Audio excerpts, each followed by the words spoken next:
பிரியமான தேவனுடைய பிள்ளைகளே, 2024 வருஷங்களுக்கு முன்பாக ஆண்டவராகிய இயேசு கிறிஸ்து பிறந்தார், வளர்ந்தார், அற்புதங்களை செய்தார், அதிசயங்களை செய்தார்.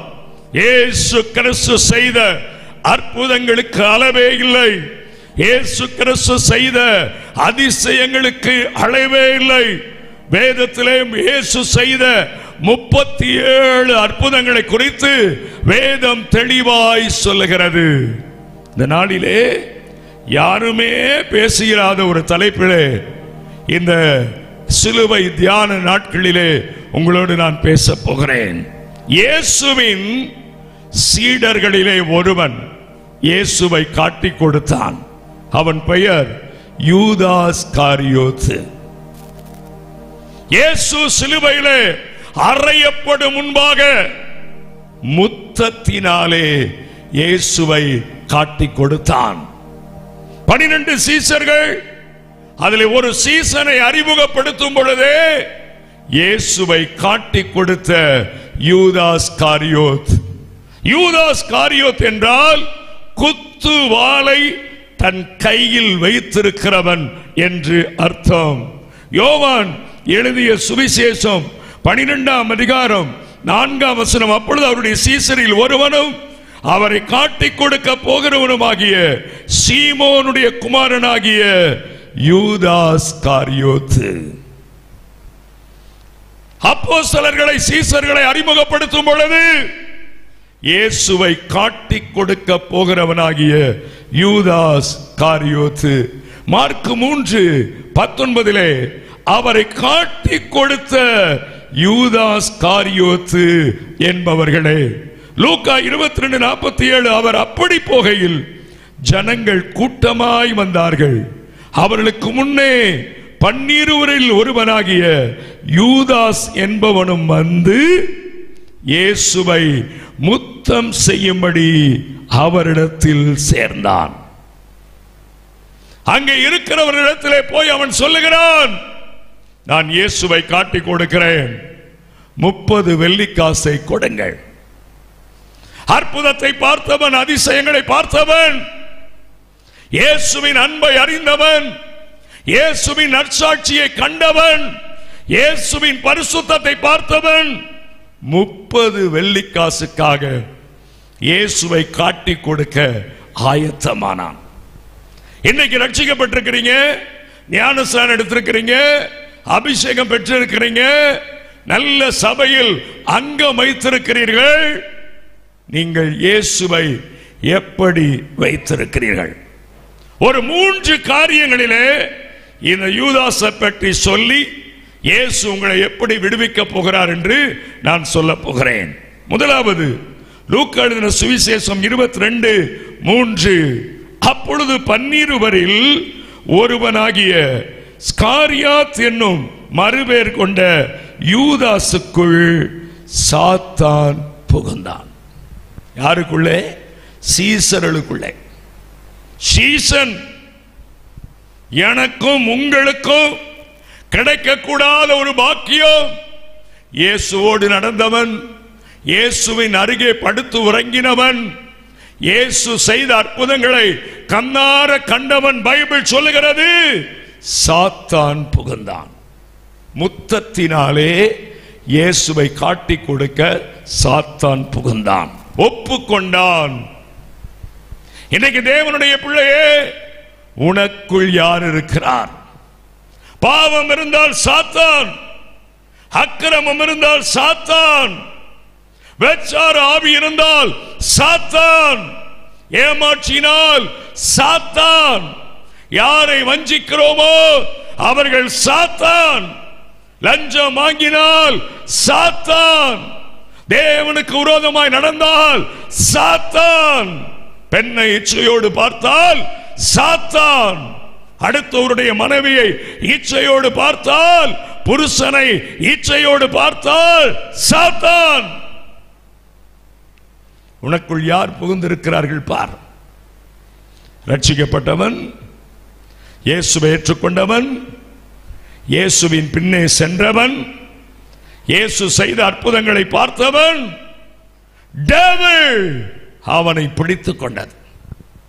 சாத்தான் அவனை பிடித்துக் கொண்டான். இன்றைக்கு நீங்கள் எப்படி இருக்கிறீர்கள்? கொரோனா வந்தது, பரிசுத்தமாகி இருக்கிறீர்களா? பயங்கரமான மரணங்கள் சம்பவித்தது, பரிசுத்தமாகி இருக்கிறீர்களா? தேவ ஜனமே, கோடிக்கணக்கான மக்கள் செத்தார்கள், பரிசுத்தமாகி இருக்கிறீர்களா? தேவனுடைய சன்னிதானத்தில் வந்திருக்கிறீர்களா?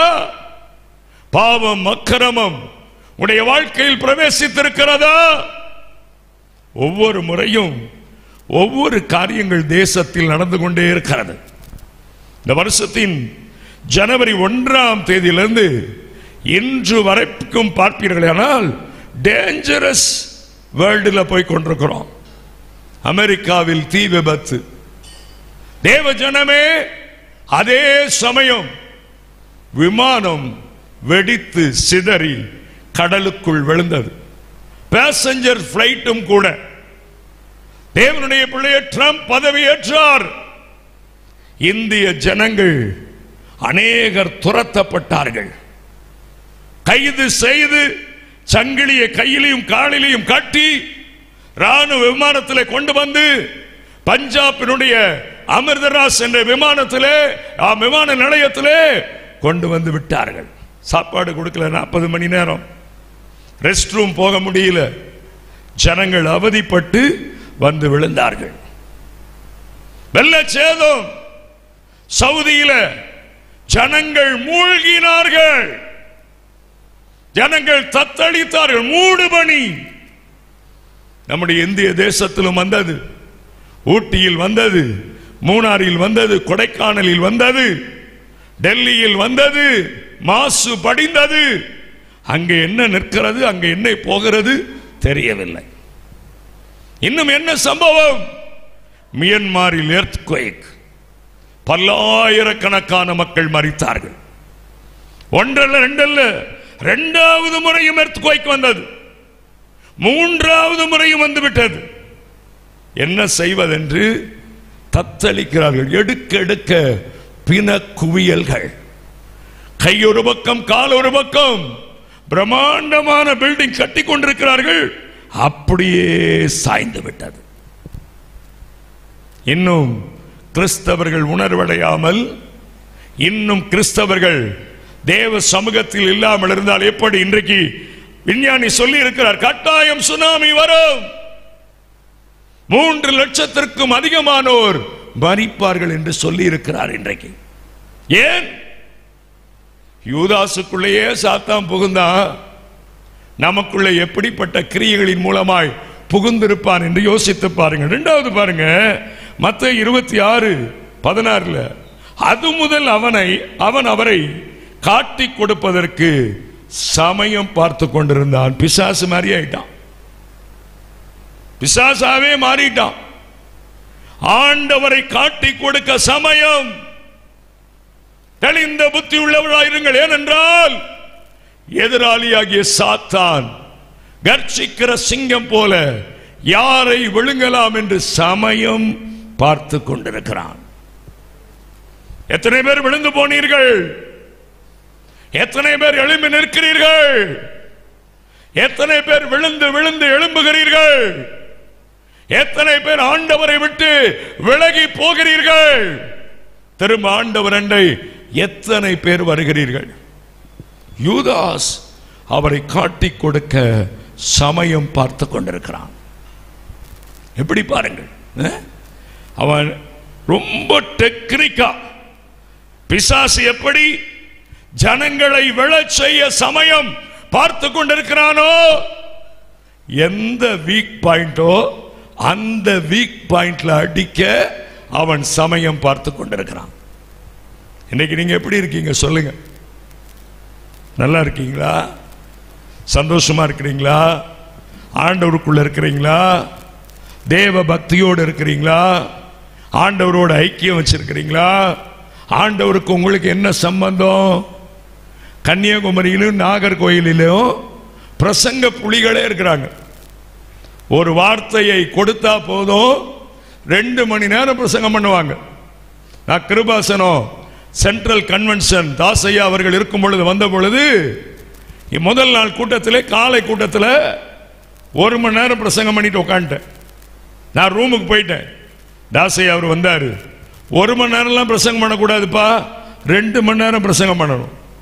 நான் 1 மணி நேரம் பிரசங்கம் பண்ணி உட்கார்ந்த உடனே தாசையா பாஸ்டர் இன்னும் 1 மணி நேரம் பிரசங்கம் பண்ணார்.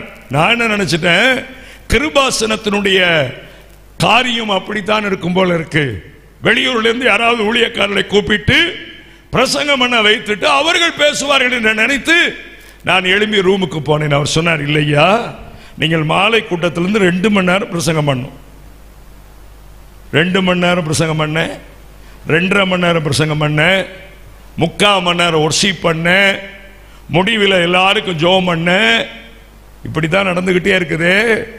மாறி இருக்கீங்களா சொல்லுங்க. பாவம் பிரவேசித்தால் சாத்தான். பைபிள் வாசிக்கல ஜெபிக்கலினாலே சாத்தான். சர்ச்சுக்கு வரலினாலே சாத்தான். ஆவிக்குள் நிரம்பிட்டு தேவனுக்கு விரோதமாய் பாவம் செய்தால் சாத்தான். எப்படி உங்களுடைய தனிப்பட்ட ஜீவியம் சமயம் பார்த்துட்டு இருக்கிறான் பாருங்க. ஒரு சீசன் செத்தவனை உயிரோடு எழுப்பினார் இயேசு. செத்தவனை உயிரோடு எழுப்பினார். 5 அப்பம் 2 மீனுங்க. கண்ணுக்கு முன்னாலேயே பார்க்கிறான். 5000 பேர் திருப்தியாய் சாப்பிட்டு மீது 12 கூடை நிறைய எடுத்தார்களாம்.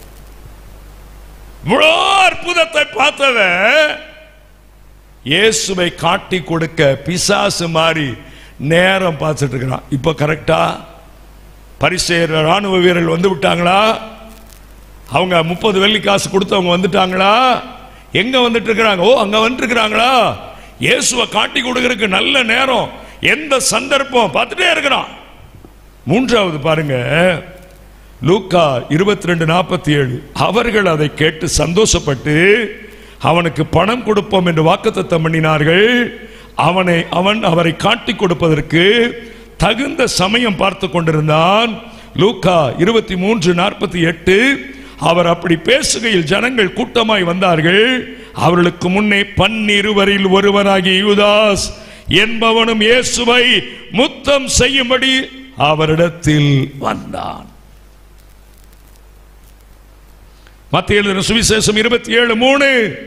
அப்பொழுது அவரை காட்டி கொடுத்த யூதாஸ் மரண ஆக்கினைக்குள்ளாக தீர்க்கப்பட்டதை கண்டு மனஸ்தாபப்பட்டு அந்த 30 வெள்ளிக்காசை பிரதான ஆசாரியரிடத்திலும் மூப்பரிடத்திலும் திரும்ப கொண்டு வந்து மத்தேயு 24:7 குற்றமில்லாத இரத்தத்தை நான் காட்டி கொடுத்ததினால் பாவம் செய்தேன். அதற்கு அவர்கள், எங்களுக்கென்ன, அது உன் பாடு. இயேசுவை என்ன செய்யணுமோ நாங்க நீ இயேசுவை செய்ய போறோம். கொடுமைப்படுத்த போறோம், அடிக்க போறோம். நீதான் இவர்தான் இயேசு என்று காட்டி கொடுத்துட்ட. மனஸ்தாபப்படுறான். ஐயோ, இயேசுவை காட்டி கொடுத்ததினால் பாவம் செஞ்சிட்டனே. ஓடுறா. 30 வெள்ளிக்காசை தூக்கி வீசுறான். ஐயா, குற்றமில்லாத இயேசுவை நான் காட்டி கொடுத்து விட்டேன். உன் பாடு. இயேசு முதலே சொல்லிட்டார், இந்த 12 பேரில் ஒருவன் என்னை காட்டி கொடுக்க போகிறான். நானா? காட்டி கொடுக்கிறவன் பிசாசா இருந்ததுனால அவன் முதலிலே நானான்னு கேட்கிறான். விசுவாசிகள், தேவனுடைய ஊழியர்கள், தேவனுடைய பிள்ளைகள் மாறணும். யூதாசை போல சாத்தான் எத்தனை பேருக்குள் புகுந்திருக்கிறான். எத்தனை பேருக்குள் யூதாசுக்குள் இருந்த அந்த பாவத்தின் ஆவி புகுந்திருக்கிற. எத்தனை வருஷம் தான் ஆண்டவர் காத்துட்டு இருப்பாரு. 2004 சுனாமி அனுப்பினார். கன்னியாகுமரியே அலறிச்சு, கடலோர மாவட்டங்கள் அலறிச்சு, குளைச்சல், தேங்காய்பட்டணம், முளகமூடு, எத்தனை இடங்கள் அல்லோலப்பட்டது. எத்தனை வீடுகளில் இருந்தவர்கள் அடித்து செல்லப்பட்டார்கள். எத்தனை பேர் செத்தார்கள். எத்தனை பேருடைய பிணங்கள் வரவில்லை, கடலுக்குள் போய் அப்படியே கடலுக்குள்ளேயே போயிருச்சு. ஒரு சகோதரனை நான் அறிவேன். அவருடைய சொந்தக்காரர் ஒருவர் குளச்சலில் இருக்கிறார். அவர் சவுதி அரேபியாவில் வேலை செய்து கொண்டிருந்தார். குடும்பமாய் நல்ல சம்பளம், நல்ல வருமானம், நல்ல பணத்தை சம்பாதித்து விட்டு சரி குளச்சல் போகலாம் என்று சொல்லி வந்தார். குளச்சலிலே தன்னுடைய மனைவி, தன்னுடைய பிள்ளைகள், தன்னுடைய அம்மாவோடு சந்தோஷமா இருந்தார். 25ஆம் தேதி கிறிஸ்துமஸ். அந்த சபையில் இருக்கிற அத்தனை பேருக்கும் சாப்பாடு போட்டார், பிரியாணி போட்டார். இரவிலே நாகர்கோயிலிலே ஒரு ஸ்டார் ஹோட்டல்ல போய் தன்னுடைய நண்பர்களுக்கெல்லாம் மதுபானத்தை வாங்கி கொடுத்து பல இசைகளுக்கு நடனம் ஆடிக்கொண்டிருந்தார்கள். நல்ல ரூம் ஒன்று போட்டு அதிலே போய் தூங்கி விட்டார். காலையில் 6-7 மணிக்கு எழுந்து போகிறார். ஜனங்கள் ஓடுறாங்க, அங்கே இங்கே ஓடுறாங்க, ஆட்டோவை பிடிக்கிறாங்க, பஸ்ஸை பிடிக்கிறாங்க, டாக்ஸியை பிடிக்கிறாங்க. ஐயோ வாங்க போலாம், வாங்க போலாம், வாங்க போலாம். இவர் கீழே இறங்கி, என்னப்பா எல்லாரும் ஓடுறீங்களே, என்ன விஷயம்? இந்த மாதிரி கடல்ல பூமி எதிர்ச்சி வந்துருச்சு. சுனாமின்ற பேர் அப்ப வைக்கப்படலை. கடல்ல பூமி எதிர்ச்சி வந்துருச்சுப்பா, எல்லாரும் இந்த பூமி எதிர்ச்சியில செத்துட்டு இருக்கிறாங்களா, வாங்க போவோம். இவரும் போனார். போய் பார்த்தால் வீட்டுக்குள்ள இருந்த மனைவி, பிள்ளைகள், தாய் அடித்து செல்லப்பட்டார்கள். கரைக்கு வரவே இல்லை, காத்துக்கொண்டே இருக்கிறார். பணம் போயிருச்சு, நகை போயிருச்சு, எல்லாம் போயிருச்சு, வீடெல்லாம் முழுகி விட்டது. ₹1 காயின் போட்டு பேசுறதுக்கு இல்லை. பக்கத்தில் இருக்கிற ஒரு சகோதரனை பார்த்து ₹1 கொடுங்கயா, என் சொந்தக்காரருக்கு நான் போன் பண்றேன்னு சொல்லி போன் போடுறார். ஐயா என் வீட்டில் யாருமே இல்லை, நான் உங்க கம்பெனிக்கு வரையா, அதுக்கு பிறகு பேங்க்ல இருக்கிறதையெல்லாம் மாற்றுவதற்குண்டான காரியத்தை செய்வோம். மனைவி போச்சு, பிள்ளைகள் போச்சு. வயநாடில் 3 கிராமம் மூழ்கினது. அப்பதான் துபாயிலிருந்து அன்பு சகோதரர் வந்து மனைவி பிள்ளைகளோடு கேரளாவே சுற்றுகிறார். வீடியோ எடுத்தார். பிள்ளைகள் சிரிப்பதை வீடியோ எடுத்தார், மனைவி பேசுவதை வீடியோ எடுத்தார்.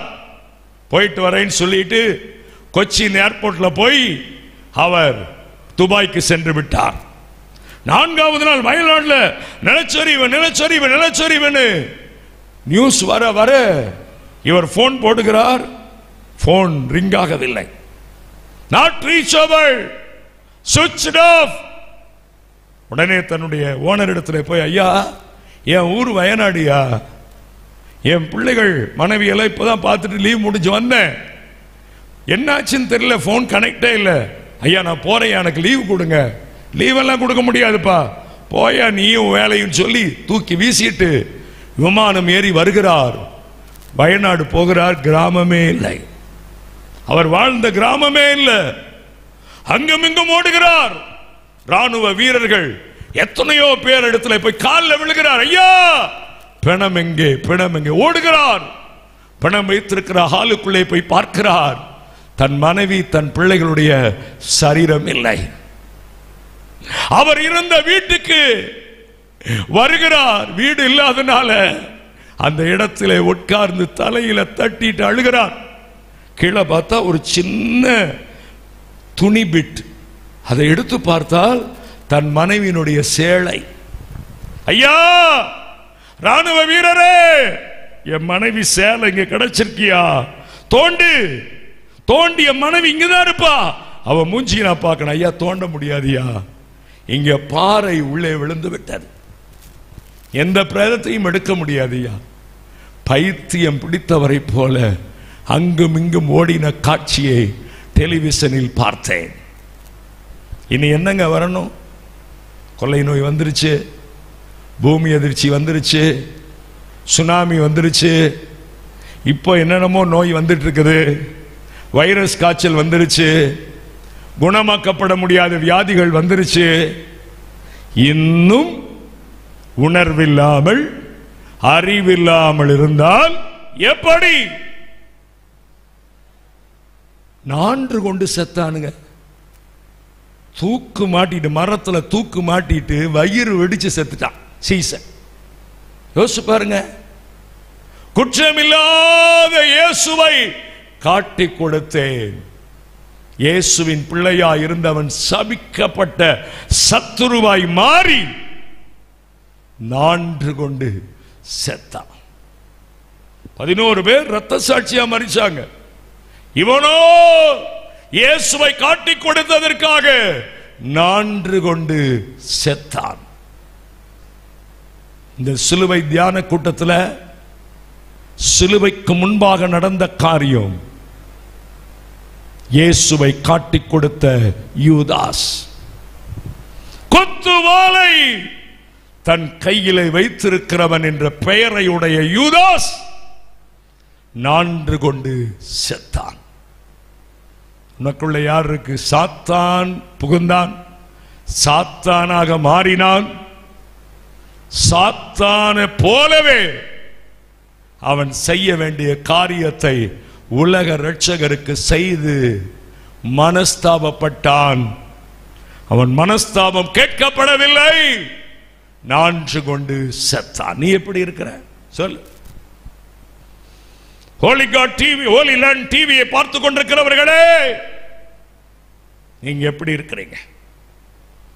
ஆனா உங்களுக்கு ஆண்டவர் ஒரு மனம் திரும்புதலை வச்சிருக்கிறார், ஒரு மீட்பை வச்சிருக்கிறார், ஒரு ரட்சணியத்தை வச்சிருக்கார். பரவாயில்ல, நீ என்னிடத்துல வா, உன் பாவத்தை மன்னிக்கிறேன், உன் அக்கிரமத்தை மன்னிக்கிறேன், உன் செயல்களை மன்னிக்கிறேன், உன்னை திரும்பவும் சேர்த்துக் கொள்ற கிருபை, கிரேஸ் வச்சிருக்கிறார். அதனாலதான் சொல்றாரு சங்கீதம் 91:14, அவன் என்னிடத்தில் வாஞ்சையா இருக்கிறபடியால் அவனை விடுவிப்பேன், என் நாமத்தை அவன் அறிந்திருக்கிறபடியினால் அவனை உயர்ந்த அடைக்கலத்திலே வைப்பேன். எரேமியா 15:21, நான் உன்னை பொல்லாதவர்களின் கைக்கு தப்புவித்து உன்னை பலவந்தரின் கைக்கு நீங்களாக்கி விடுவிப்பேன். எரேமியா 39:18, உன்னை நிச்சயமாய் விடுவிப்பேன், நீ பட்டயத்துக்கு இரையாவதில்லை, நீ என்னை நம்பினபடியினால் உன் பிராணன் உனக்கு கிடைத்த கொல்லை பொருளை போல் இருக்கும் என்று கர்த்தர் சொல்லுகிறார். ஓசியா 13:14, அவர்களை நான் பாதாளத்தில் வல்லமைக்கு நீங்களாக்கி விட்டேன், அவர்களை மரணத்துக்கு நீங்களாக்கி விட்டேன். மரணமே உன் வாதைகள் எங்கே? பாதாளமே உன் சங்காரம் எங்கே? மனம் மாறுதல் என் கண்களுக்கு மறைவானதாய் இருக்கும். மனம் திரும்பி இருக்கிறீங்களா? இல்ல மனம் திரும்ப வேண்டுமா? ரட்சிக்கப்பட்டு காத்திருக்கிறீங்களா? ரட்சிப்பின் நிச்சயம் இருக்கா? ரட்சணிய தேவன் இருக்கிறாரா? நான் கோயம்புத்தூரில் இயேசுவின் அற்புத ஊழியம் என்ற பெயரில் 1986 வருஷம் தொடங்கி ஊழியம் செய்கிறேன். 2006 வருஷம் தொடங்கி கட்டுகளை உடைக்கும் ஊழியத்தை கோயம்புத்தூரிலே செய்து வருகிறேன். இந்த நாகர்கோயில், கன்னியாகுமரி மற்றும் திருநெல்வேலி பகுதியில் இருந்தெல்லாம் ஒவ்வொரு மாதமும் இரவு ஜெபத்திற்கு எங்கள் கோவை பட்டணத்திற்கு எங்களிடத்தில் ஜெபிப்பதற்கு வருகிறார்கள். அந்த இரவு வேளையில் கர்த்தர் அநேகரை பிசாசின் பிடியிலிருந்தும் வியாதியின் பிடியிலிருந்தும் விடுவிக்கிறார். ஒவ்வொரு தருணத்திலும் வித்தியாசமான பிசாசுகள் வந்துட்டே இருக்கு. யாரை பிடிக்குது யாரை பிடிக்கலன்னு தெரிய மாட்டேங்குது. நல்ல ஆவியில நிரம்புறாங்க, பக்கத்துல போய் நின்னா பிசாசால கிடைக்குது. அவங்க எந்த ஆவியில நிரம்பினாங்க, எந்த வல்லமையில நிரம்பினாங்க, என்ன பாஷையில் பேசினாங்க ஒண்ணுமே தெரியாது. ஏராளமான பிசாசுகள், ஒன்றல்ல ரெண்டல்ல. செய்வனை, பிள்ளை சூனிய, மாந்திரீகம், தற்கொலை ஆவி, விபத்தின் ஆவி. இப்ப பாருங்க, விபத்தின் ஆவி ஏராளம். எங்க எப்படி விபத்து நடக்குதுன்னே தெரியல. நேற்று பாருங்க, ஒரு அரசாங்க பஸ்ல போய் கொண்டிருக்கிற அத்தனை ஜனங்களுடைய உயிரை கையில வச்சிருக்கிற பேருந்து ஓட்டுநர் தூங்கிட்டார். பள்ளத்தில் கவிழ்ந்து விழுந்தது. எத்தனையோ பேர் மரித்து விட்டார். யோசிங்க, எப்படியெல்லாம் ஒரு டோல்கேட்ல ஸ்பீடா வந்திருக்குது ஒரு கார், லக்ஸுரிஸ் கார். அந்த காரை பற்றி அட்வர்டைஸ்மெண்ட், ஆக்சிடென்ட் ஆனாலும் ஒருவருக்கும் ஆபத்து வராது, ஏர் பேக் ஓபன் ஆகிவிடும். அடிச்சது பாருங்க, டோல்கேட்ல அடிச்சு தூக்கி வீசி உள்ள 8 பேர் அவுட், ஒருத்தர் கூட இல்லை. ஒரு எலக்ட்ரிக் வண்டி கார் ரொம்ப சூப்பரா இருக்கும், எலக்ட்ரிக் பேட்டரி கீழே இருக்கும், அதை சுத்திலும் நாங்க தகரத்தை அடிச்சிருக்கிறோம். மோர் சேஃப்டி கார், உங்க வீட்டு கரண்டையை உபயோகப்படுத்தலாம், ஒரு பிரச்சனையும் இல்லை, பல கிலோமீட்டர் தூரம் போகும், என்ஜின் சத்தமே கேட்காது, ஆயில் மாற்ற வேண்டாம், என்னென்ன அட்வர்டைஸ்மெண்ட் கொடுக்கிறான். அந்த ஈவி கார் அடித்து பேர்ன் ஆகிவிட்டது, எரிஞ்சிருச்சு. இப்ப என்ன சொல்லுவானுங்க சொல்லுங்க? பேர்ன் ஆயிடுச்சு, எரிஞ்சு போயிடுச்சு, கறிக்கட்டை ஆயிட்டாங்க உள்ள இருக்கிறவங்க எல்லாம். பிரேதமே இல்ல, சாம்பலா போயிட்டாங்க. இன்னைக்கு தேவனுடைய பிள்ளைகள் எப்படி விடுதலை பெறணும்னு நினைக்கிறீங்களா, அல்லது சபிக்கப்பட்டவன் கையிலே விழணும்னு நினைக்கிறீங்களா? நீங்க விடுதலை பெறணும்னு நினைச்ச ஒரு 3 காரியத்தை செய்யுங்க. ரத்தன சுருக்கமாய் சொல்லி முடிக்கிறேன். சங்கீதம் 50:14-15. நீ தேவனுக்கு ஸ்தோத்திர பலியிட்டு உன்னதமானவருக்கு உன் பொருத்தனை செலுத்தி ஆபத்து காலத்தில் என்னை நோக்கி கூப்பிடு, நான் உன்னை விடுவிப்பேன், நீ என்னை மகிமைப்படுத்துவாய். நான் உன்னை விடுவிப்பேன். யார் சொன்னது? கர்த்தர். சிலுவை தியான கூட்டத்தில் உனக்கு என்ன நடந்துச்சு? லெந்து கால கூட்டத்தில் உனக்கு என்ன நடந்துச்சு? எங்க சபைக்கு ஒரு பெரிய ஊழியக்காரர் வந்தாருங்க, என்ன நடந்துச்சு? எங்க சபைக்கு ஒரு பாட்டுக்காரர் வந்தாருங்க, என்ன நடந்துச்சு? எங்க சபைக்கு தீர்க்கதரிசி வந்தாருங்க லெந்து காலத்துல, என்ன நடந்துச்சு? இன்னைக்கு ஆண்டவர் கேட்கிறாரு, உன்னை நான் விடுவிக்கணும்னா முதலாவது நீ தேவனுக்கு ஸ்தோத்திர பலியிடு. போதும். நகையோ பொருளோ வீட்டை எழுதி கொடல ஆண்டவர் கேட்கல. பிரைஸ். தனிப்பட்ட முறையில் கர்த்தரை ஆராதி, தனிப்பட்ட முறையில் கர்த்தரை மகிமைப்படுத்து. பவுலும் சீலாவும் கர்த்தரை என்ன செஞ்சாங்க? ஆராதித்தார்கள். எப்படி ஆராதிச்சாங்க? பேச மாட்டீங்களா? நீங்கெல்லாம் ஊமையா? பவுலு சீலாவும் எங்க இருந்தாங்க சொல்லுங்க? சிறைச்சாலை. என்னென்னலாம் கட்டப்பட்டிருந்துச்சு? கை கால் எதுல கட்டப்பட்டிருந்துச்சு? சங்கிலியில. வாயை கட்டி இருந்தாங்களா? வாயை கட்டவே முடியாது, அதனாலதான் வாயை கட்டல. கதவு அடைக்கப்பட்டிருந்துச்சு, அப்படித்தானே? அப்போஸ்தலர்கள் அப்படித்தானே போட்டிருக்கு. பவுலும் சீலாவும் சிறைச்சாலையில் சங்கிலிகளால் கட்டப்பட்டிருந்தார்கள். சிறைச்சாலையின் கதவு மூடப்பட்டிருந்தது, வெளியே காவலன் உட்கார்ந்திருந்தான். இப்ப பவுல் சீலாவை பார்த்திருப்பாரு, சீலா பவுலை பார்த்திருப்பார். சீலா பொம்பளை பேர் இல்ல, ஆம்பளை பேர். ஒருத்தர் எல்லாம் பிரசங்கம் பண்ணி முடிச்சோன்னு வந்து கேட்டாரு, பிரதர் பவுல் எப்படி சீலாங்கிற பெண்ணோட போனாருன்னு கேட்டார். நான் சொன்னேன், நீ பைபிள் படிச்சது அப்படிதான். சீலா வந்து ஒரு பையன் பேர், ஒரு ஆள் பேர். 2 பேரும் முகத்தை பார்த்து கொண்டிருக்கிறாங்க.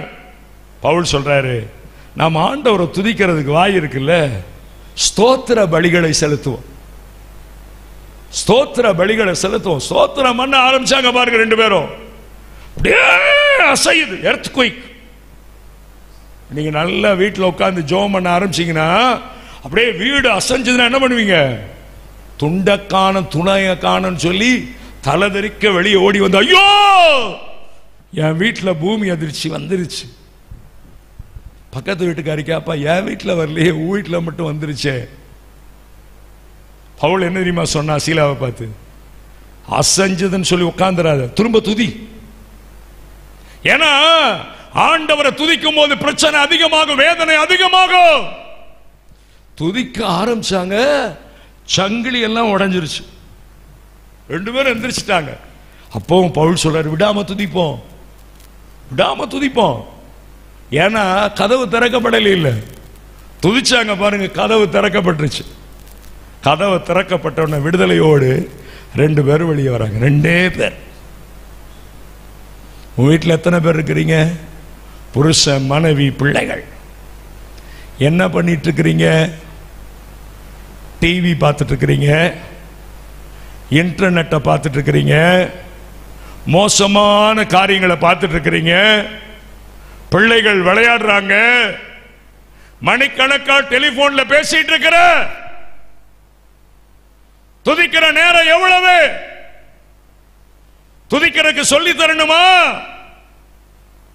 இருக்கிறவராகவே இருக்கிறவரே, அன்பின் ஆவியானவரே, வல்லமையின் ஆவியானவரே, எல் ஷடாய், யெகோவா ராஃபா, யெகோவா நிசி, யெகோவா ரூவா, யெகோவா சாலோம், எல் ரோகி, எலோஹிம், வருகிறவரே, முந்தினவரே, பிந்தினவரே, அல்பாவே, ஒமேகாவே, என் ஆத்தும நேசரே, பள்ளத்தாக்கின் லீலியே, சாரோனின் ரோஜாவே, லீலி புஷ்பமே. எவ்வளவு வார்த்தை இருக்கிறது பைபிளிலே சொல்ல. நீ ஆண்டவரை எப்படி துதிக்கிறாய்? துதிக்கலைன்னா விடுதலை இல்லை.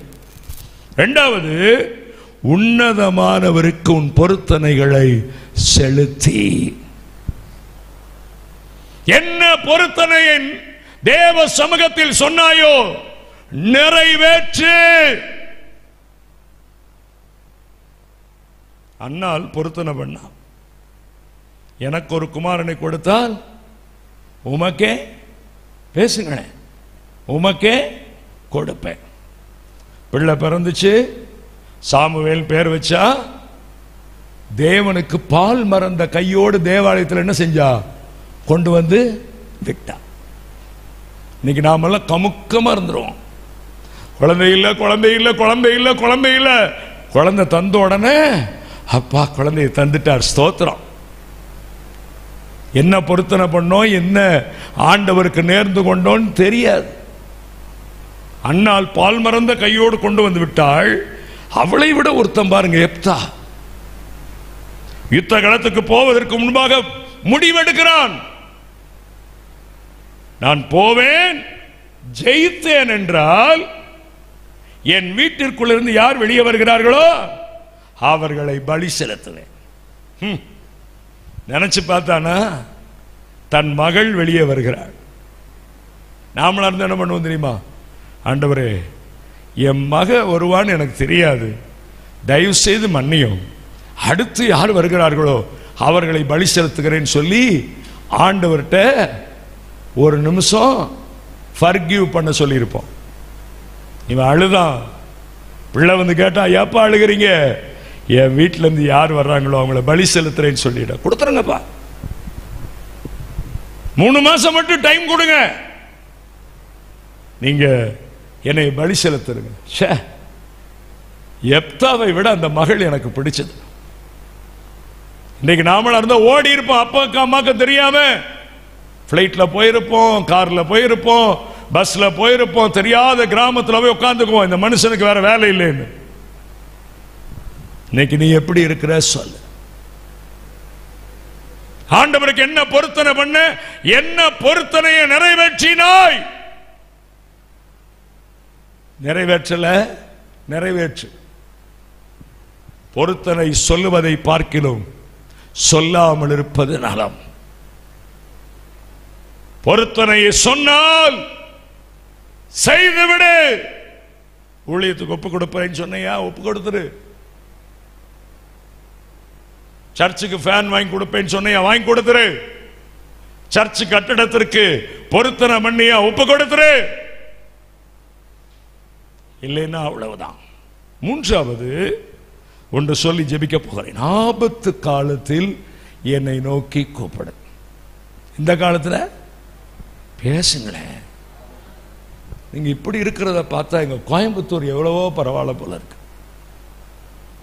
கர்த்தர் உன்னை விடுவிக்கிறார், ஆமென், அல்லேலூயான்பாங்க. இங்க சொன்ன சொல்லிட்டு போ. நாங்கெல்லாம் கன்னியாகுமரிக்காரங்க, வெளிப்படுத்தின விசேஷத்திலிருந்து ஆதியாகமம் வரைக்கும் தலைகீழாக படிச்சுட்டு இருக்கிறோம். நீயாவது நேராக படிக்கிற, நாங்கள் தலைகீழாக படிச்சுட்டு இருக்கிறோம். நீங்கள் இப்படி உட்கார்ந்துருக்கிறத பார்த்தா எனக்கே என்னமோ பண்ணுது. விசுவாசத்தில் நிலைச்சு நிற்கலாமா வேண்டாமா? நானெல்லாம் முதல்ல கன்னியாகுமரிக்கு வரும்போது ஊரம்பு, சுழாலு, பாறசாலை, அப்புறம் மார்த்தாண்டம், கலியாக்காவிளை, மேக்கா மண்டபம், வெட்டுநூர்னி மடம், காட்டாத்துறை, இங்கெல்லாம் வரும்போது பார்த்தீங்கன்னா ஐயோ ஆமென் ஹல்லேலூயா இல்லை வெள்ளை சேலை தான். நானே இன்னைக்கு ஏன் வெள்ளை சட்டை போட்டு வந்தேன்னா, ஒருவேளை கிருபாசனம் சபைன்னு போட்டிருக்கிறாங்க, வெள்ளை சட்டை போட்டு வரலைன்னா நம்மளை பாவின்னு நினச்சிருவாங்கன்னு சொல்லிட்டு நான் இந்த சட்டை போட்டு வந்தேன். முதல்ல வருடாந்திர கன்வென்ஷனுக்கெல்லாம் வரும்போது நான் கோட்டு, சூட்டு, சஃபாரி தான் போடுவேன். ஒரு நாள் அப்படி தான் சஃபாரியெல்லாம் போட்டு மீட்டிங் புறப்பட ரெடியாக இருக்கிற தாசையா வந்தார். தம்பி சட்டையை கழட்டினார். எதுக்கியா கழட்டணும்னு கேட்டேன். இந்த சட்டையெல்லாம் போட்டால் பிரசங்கம் பண்ண விட மாட்டோம். ஏயா ஒயிட் ஷர்ட் கொண்டு வந்திருக்கிறியா? ஆமாம். எத்தனை சட்டை கொண்டு வந்திருக்க? ஒரே சட்டை தான். நீ போடு, கலட்டு, துவைச்சு தருவோம். போடு, கலட்டு. வெள்ளை பேண்ட் இருந்தால் தான் நாங்கள் விடுவோம். பரவாயில்ல, நீ வெள்ளை பேண்ட் கொண்டு வராதனால வெள்ளை சட்டையை அனுமதிக்கிறோம். மேக்கா மண்டபம் ஐபிசி சர்ச்சுக்கு வந்தேன். டையெல்லாம் கட்டிட்டு மேலே வந்து உட்காந்துட்டேன். உட்காந்து நல்லா உட்காந்து அப்படியே பாட்டு பாடிச்சுட்டு இருக்கிறேன். பாடி கை தட்டி பாட்டு பாடிச்சுட்டு இருக்கிறேன். பாஸ்டர் மெதுவாக வந்தார். எந்திரிங்க பிரதர்னாரு. எந்திரிச்சேன். ரூமுக்கு வாங்கினார். டையை கலட்டிருங்கய்யானார். டையை கலட்டினேன். சட்டையும் கலட்டிருங்கய்யானார். ஏயான்னு கேட்டேன். ஏன் ஒயிட் ஷர்ட் உங்களுக்கு பத்தியா? அயன் பண்ணியிருக்கிறேன், போட்டுக்கோங்கய்யானார். விசுவாசிகள் உங்கள் பிரசங்கத்தை கேட்க மாட்டாங்க. அப்போ நான் உங்களை மாதிரி கலர் சட்டை போட்டு நாளைக்கு போட்டு வரேன். நாளைக்கு கலர் சட்டை போட்டு வந்தால் கேட்பீங்களா? நான் வரும்போது யோசித்தேன், எல்லாம் ஒயிட் அண்ட் ஒயிட்டில் உட்காந்துருப்பாங்களே, கிருபாசனன் வேற போட்டிருக்குதே, ஐயோ கொடூரமான சபையாச்சே, சத்தியம் நிறைஞ்ச சபையாச்சேன்னு வந்தா ஆரம்ப ஜபத்துக்கு ஒருத்தர் அப்படியே வராங்க. பாட்டு பாடும்போது ஒருத்தர் இப்படி வராங்க. பாட்டு பாடி முடிஞ்சோன்னே எந்திரிச்சு வெளியே போகிறாங்க.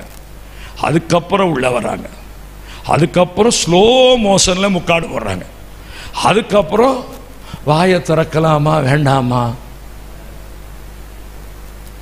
ஒவ்வொருத்தருக்கு தீர்க்க தரிசனம் சொல்லட்டுமா?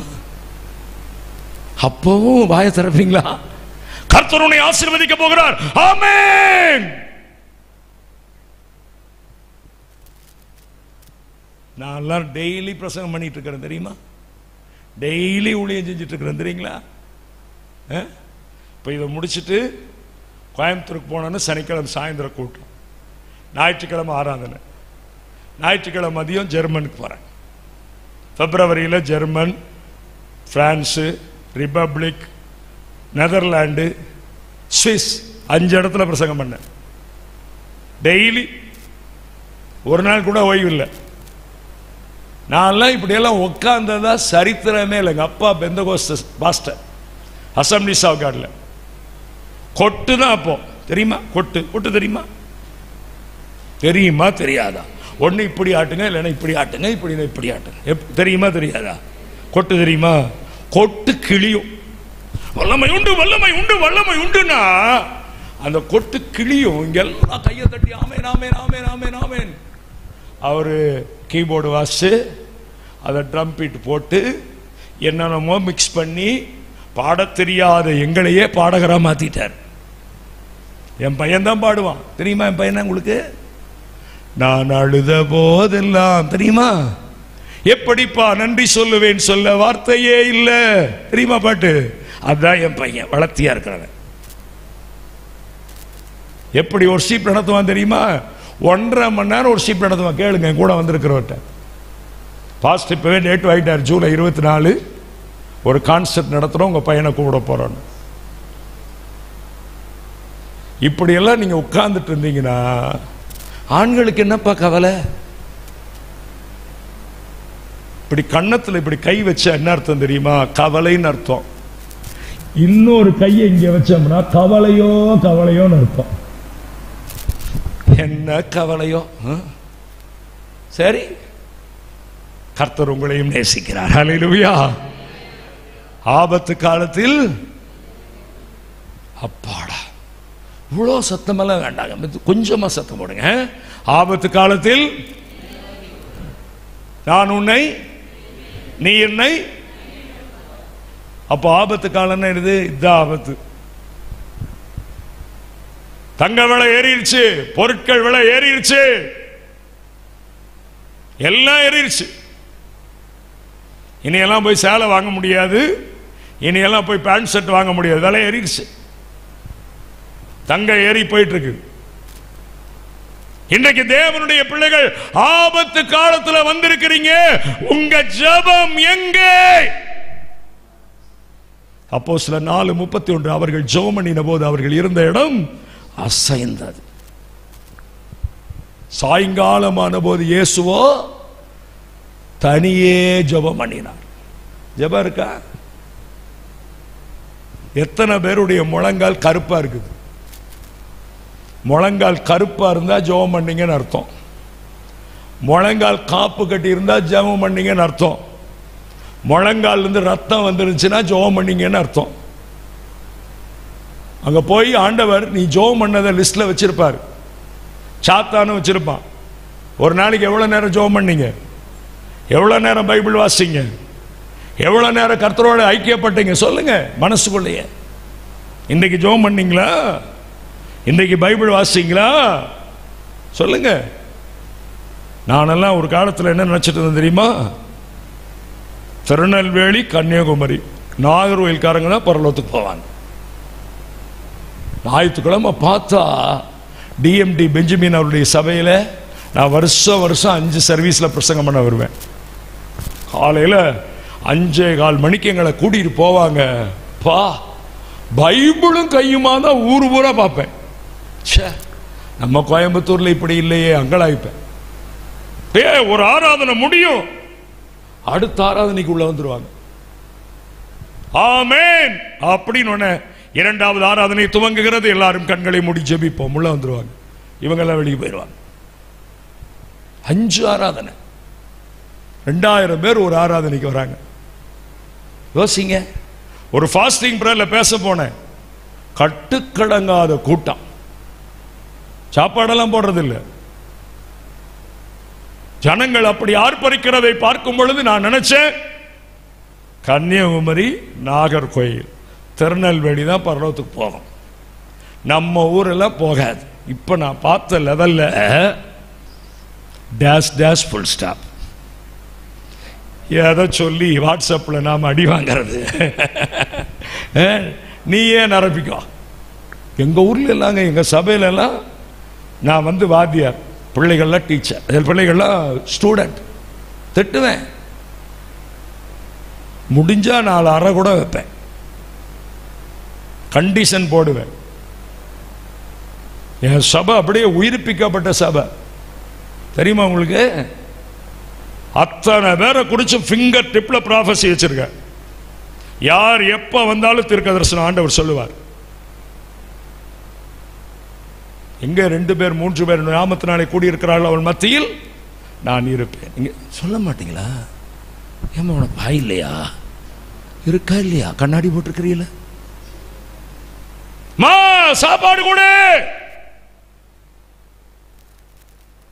என்னம்மா டைம் ஆயிடுச்சு, காலேஜுக்கு போகணும். உனக்கு தெரியுதா காலேஜை பத்தி? உனக்கு ஏதாவது தெரியுமா?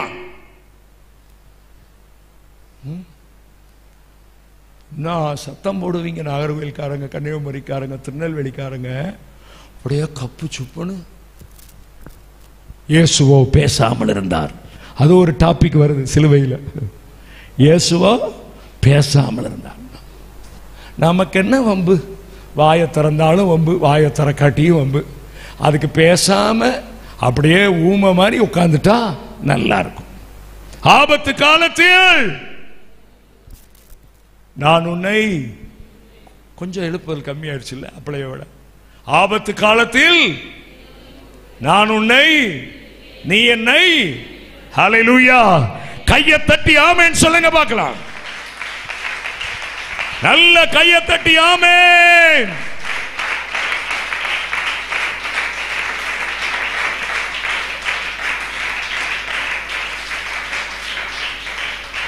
ஹல்லேலூயா. பர்த்திமேயு குருடன் தெருவில் பிச்சை எடுத்துட்டு இருந்தா. இயேசு வந்தாருன்னு மேல் வஸ்திரத்தை கழட்டி போட்டு, தாவீதின் குமாரனே எனக்கு இறங்கும். சும்மாறா. இயேசு போயிட்டு இருக்காரு, இவன் கத்துறான். முன்னிலும் அதிகமா சத்தம் போடுறான். நின்றார், திரும்பினார், கூப்பிட்டார், நான் உனக்கு என்ன செய்ய வேண்டும்? நான் பார்வையடைய வேண்டும். பார்வையை பெற்றான். இயேசுவுக்கு பின்னால போயிட்டான். சப்பானி 2 பேர் வெளியே இருக்காங்க. ஒருத்தன் இருக்கான். பேதுரும் யோவானும் 9ஆம் மணி நேரத்தில் தேவாலயத்துக்கு போறாங்க. ஐயா பிச்சை போடுங்கயா, ஐயா பிச்சை போடுங்கயா. எங்க கிட்ட பொண்ணும் இல்லை, வெள்ளியும் இல்லை, எங்கிட்ட இருக்கிறத உனக்கு தரோம். அவன் நினைச்சிருப்பான் பொண்ணும் இல்லை, வெள்ளியும் இல்லை, இவன் வைரம் வச்சிருப்பான் போல இருக்குது, இவன் பிளாட்டினம் வச்சிருப்பான் போல இருக்குதுன்னு முகத்தையே பார்க்கறான். இயேசுவின் நாமத்தினாலே எழும்பி நட. பின்னாலேயே தேவாலயத்துக்குள்ள போயிட்டான். ஹல்லேலூயா, ஹல்லேலூயா, ஹல்லேலூயா, ஹல்லேலூயா. இப்பதாங்க ஆபத்துங்க. இனி வரப்போகுது என்ன நாளைக்கு சொல்லுவேன். இந்த மார்ச் 31ஆம் தேதி கூட எல்லாமே நடந்துருச்சு. 169 காரியங்கள் நடந்துருச்சு. இந்த வருஷம் சொன்ன ப்ராஃபஸி உங்க ஹோலி லேண்டில் வெளியிட்டாங்க. பாஸ்டர் எனக்கு மெசேஜ் அனுப்பிச்சாரு. பாஸ்டர் நீங்க சொன்ன அநேக காரியங்கள் நடந்து முடிஞ்சிருச்சு பாஸ்டர்னு எனக்கு மெசேஜ் போட்டிருந்தாரு. நான் வெளிநாட்டில் இருக்கும்போது நாளைக்கு சில காரியங்கள் உங்களோடு கூட நான் பேசுவேன். சாத்தானுக்கு இடம் கொடுத்துடாதீங்க, கர்த்தருக்கு இடம் கொடுங்க.